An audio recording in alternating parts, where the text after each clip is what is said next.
Hello and welcome to topic 3. Okay, this is the Republic and its democracy. So this week you're considering, so after the Declaration of Independence, then we had a governing document. It was the Articles of Confederation. Everybody at the helm was very worried. They had just declared independence from the rule of one, from a monarchy. And they didn't want any one person or entity to be overly powerful. So we had the Articles of Confederation, and that created a federal government that was overly weak. We couldn't get anything done. The states, especially the large states, the wealthy states, they were too powerful and they didn't want to cooperate. You know, at the end of the day, governments are run by humans. Humans, by our nature, we are selfish. We're going to put ourselves, our best interest first. And so that's what we saw happening. So they come together for the Constitutional Convention in May of 1787. Originally, they were charged with just updating, amending the Articles of Confederation. Thankfully, they did not do that. Have you ever read Mexico's Constitution? It has hundreds, maybe even thousands of amendments. I think that's what might have happened with the Articles of Confederation had we gone through a process of amending. So we come together, they write a brand new constitution. Now we got to get that baby ratified. And so there's a campaign. There's the anti-federalists. They wanted a weak national government. That's Thomas Jefferson, primary author of the Declaration of Independence, advocating for a weak federal government. Then we have the Federalists, those who had learned the lessons from the weak Articles of Confederation. Those who realize we need a strong central government to get anywhere here, get any traction, so we're not just fighting like herding cats the whole time. Those are your your Alexander Hamiltons. So there's a fight, the Anti-Federalists and the Federalists. The Federalist Papers were written in support of the Constitution. They are one of the best sources. If you want to know what something means in the Constitution, you need to look to the Federalist Papers. They are a wealth of resource explaining the Constitution. So you're addressing, are you a Federalist or are you an Anti-Federalist? In your response to discussion question 1. Then in discussion question 2, one of the biggest tragedies we see is, so during the Civil War, toward the end, Abraham Lincoln issues the Emancipation Proclamation. That ended slavery in the rebel states. Unfortunately, there was still slavery going on in the northern states, in the Union states. So we needed the 13th Amendment to end slavery nationwide.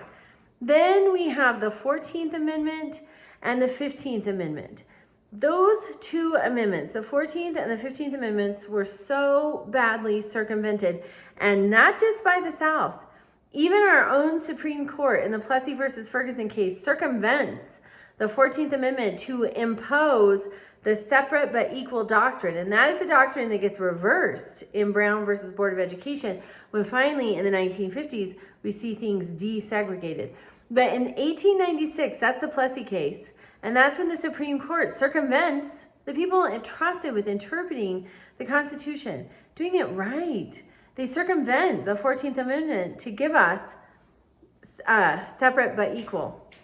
That's the case that creates that doctrine formally. There's a very heroic dissenting justice, John Marshall Harlan, who said in his dissent in the Plessy case that our Constitution is colorblind, that to impose separate but equal is to impose a badge of servitude. He is a hero, and his dissent lays the foundation for the Warren Court in Brown versus Board of Education when they reverse the Plessy doctrine. But a lot of times people, when they're looking at the circumvention of the 14th Amendment and then the 15th Amendment, the voting amendment, they look to the South and they blame the South for circumvention. The South was actively circumventing the 14th and 15th Amendments. That is true. But also our Supreme Court was doing it. So it's important that we examine this so we understand that sometimes we have a parental view of government, but we can't.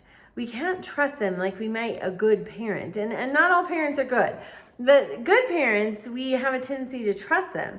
And we can't take that perspective with government. We need to always be informed and paying attention, because even our government, as good as it is, and really it is the best in the world, does not always get it right. So about that, Benjamin Franklin, he was the oldest delegate at the Constitutional Convention. He said only a virtuous people are capable of freedom. And we see that because less than virtuous people, they circumvent things. As nations become corrupt and vicious, they have more need of masters. And then John Adams said that our Constitution was made only for a moral and religious people. It is wholly inadequate to govern any other. So I encourage you to really immerse yourself in the readings this week. It really shows the government is not above reproach always. And then also you have an evolution of democracy. We're looking at Jefferson to Jackson. Things changed dramatically. If you read the Northwest Ordinance of 1787, July 1787, it's written with an idea of living peaceably among the natives. By the time we get to Andrew Jackson in 1830, we have the Indian Removal Act. We want them out. The attitudes changed so much in just a few decades. So you're looking at the evolution of democracy. You have a quiz and participation. Remember, read everything before you approach that quiz. All right, reach out with questions and have a great week.